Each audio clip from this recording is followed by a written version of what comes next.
Sandal ल जइहा तू घाट पर न तो छठी मैया चढ़ई है हो चाट पर।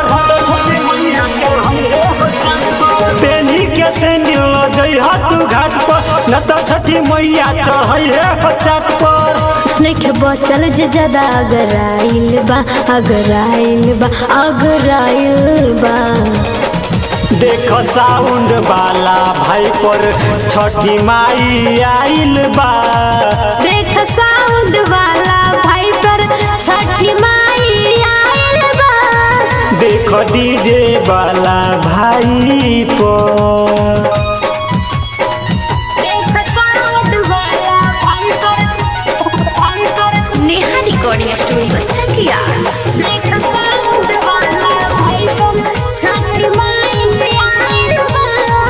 हाँ जतना दिवैया बा भूखल सब साउंड वाला जंग जुटल। ऑपरेटर के आज ऐठल छोराई छठी माई बड़ी हो रूठल। जितना दिवैया बा भूखल सब साउंड बगालम बा जुटल। ऑपरेटर के आजू ऐठल छोराई छठी माई बड़ी जे रूठल।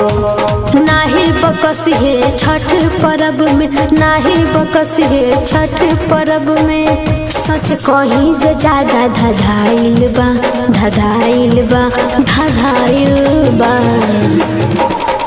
देख साउंड वाला भाई पर छठी माई आइल बा।